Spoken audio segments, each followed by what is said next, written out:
Hi everyone, James here. So screens. What is a screen? So a screen can be one or more players, I guess generally more if you have a D-man attached to a forward, but they're forming some kind of visual block between you and the puck. So what are some tactics that I've seen, maybe even used to try and then see it, get visual attachment? So one is straight leg, try and look over the screen. This is several negatives. I mean, really, it just comes down to being the easiest in terms of not having to work hard. You may feel you're working hard, looking left to right, but in reality, you know, it's not tough to have a straight leg. And what that straight leg means is a lack of explosive power, an inability to get down quickly and precisely. It's really a poor way to play screens, in my opinion. The alternative, let's say you're right behind the screen and you feel that you are in the best position. You're central, you're square, you're on angle. If you then move, you're compromising your position. If you move your head left and right, that's going to move your torso, that's going to move your gloves in turn. I guess in reality I have a little sympathy for this. You know, I've had big games in the past when I was less experienced and done this. But look how much net there is. There's just way too much net that a good player is gonna take you apart. It's gonna find the corners every day. And yes, it's tough with screens. In actual fact, in most cases, the advantage, if the shot is developing in close, lies with the forward. But still, you know, saying that you couldn't see anything because of the screen being there, if you haven't made an attempt to look left and right, you haven't really got a leg to stand on. So what do I employ? So I take my stance out just a bit, as you may have seen there, and then using a bent leg as opposed to a straight leg where we saw at the beginning. Then use this left to right, side to side. You see, I've got this like really wide base, which is good, which is a good stability to then be able to look left and right, so that the centre of gravity then remains within your feet. So it means that you are very stable, and it also exists as a kind of explosive base to then make either snapping low saves or still to have active hands.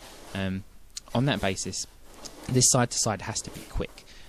You need to zip left and right beyond the screen, because the longer that it's kind of out of your vision, then the less chance you have to then see the release. So really, you want it almost to be instantaneous. Boom, boom, boom, just to try and see left and right. It takes practice, but if you can do it effectively, then it means that screens are not such a horrendous prospect. You know, if you can see left and right around it, and then feel stable but also reactive in this pose, you've got a really good chance for these kind of screen scenarios that may exist.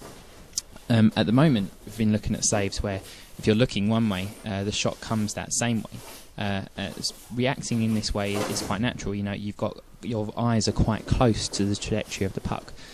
Let's say, for example, you're looking left, and the shooter shoots right. This could be because you've got a very smart cookie on your hands, and the forward knows that it's going to be a tough save for you. Alternatively, they just happen to shoot that way. What can you do? So my suggestion, and what I've been working on quite a lot, is tracking the puck as much as you can. You see there, but then you'll lose sight of it. Then you need to rely on peripherals, and more importantly, a kind of, you know, upstairs mathematics and trigonometry to say where that puck's going to go. You know, project its path, and then hopefully have your glove or pad or whatever part of your body in position to make the save, even though you lose sight of it. This is a very tough skill, but to be clear, this is something which, if you're going to adopt this style of play, which I can't really see an alternative, is a valuable skill to have. And so I've lent some time in training towards this. So here you see, track it, you lose sight of it, so then the rest of, you know, something else needs to take over and say where it's going to go. Bear in mind that this is a blocking save. And what does block mean? Block generally means not retainable.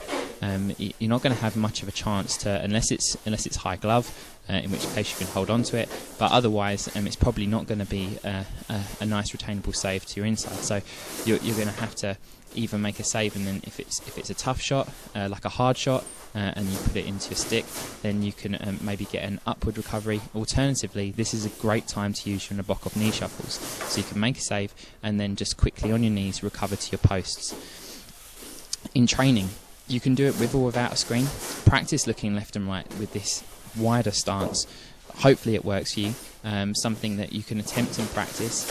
You may not have a willing D-man to stand in front of your forward shots, but in any case, think about the way you want to play screens going forward.